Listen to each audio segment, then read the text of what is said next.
Hello, I will be doing assessment number one. Assessment number one is how to make a lobster. The first thing you do is go to the fish market. Once you've gone to the fish market, you will go to the lobster tank.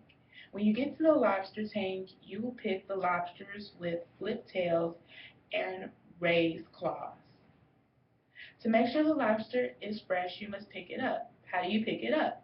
You pick it up by grazing it from the back behind its head and making sure that it doesn't droop. If it droops, that is not a fresh lobster. So you will forget that lobster, come back a different day to the market. But if you've chosen very fresh lobsters for your guests, you will put them into a container before going home. The container must have breathing room and oxygen and cool in temperature. Now, while lobsters are aquatic, they can last outside of the water for a number of hours, but as long as the environment is cool in temperature and moist. Now let's get started cooking. We get started by getting a deeply stocked pot with a lid. We put it on the counter. We then make sure that we fill the pot with 3 quarts for every 1.5 to 2 pound lobster. But you must remember, do not fill the pot more than 3 quarters. You want to make sure that the lobster will be immersed into the water. You will then put it onto the stove.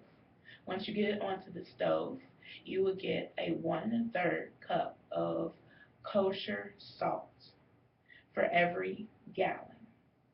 You want to make sure you have moxie water.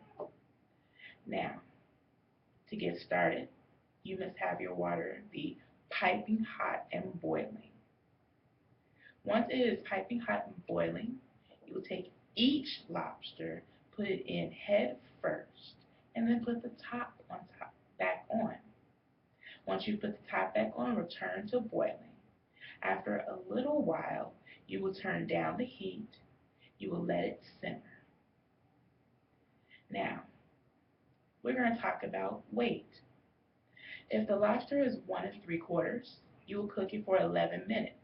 If it is 1 pound, you will cook it for 8 minutes. If it is 2 pounds, you will cook it for 15 minutes. You do not want to cook a lobster because it is too long because it is delicate in meat. So you want to make sure you cook at the exact right time. You do not want tough and hard to eat lobster. Now, once you have finished cooking, you will get your tongs. You will take each lobster out individually. Before you do that, you will take a towel or paper towels, align them on a counter, and then you take the lobsters out. Once you've taken the lobsters out, you will place them in a line on the paper towels or towels. You want to drain your lobster first because if you don't drain it, then you're going to have a mess when you go to open and eat your lobster. To drain your lobster, you will get a small knife. You will prick between the lobster's eyes a small hole. Once you've pricked this small hole, you can either put them in head first into a pot and let them drain, or you can put them head first into your kitchen sink and let the lobsters drain. Once they have drained, you will whisk them to the dining room table that you set with very nice china. You will get melted butter and a few lemon wedges to coat the lobster in once you're ready to eat. Now do enjoy. That is how you make a lobster. Thank you.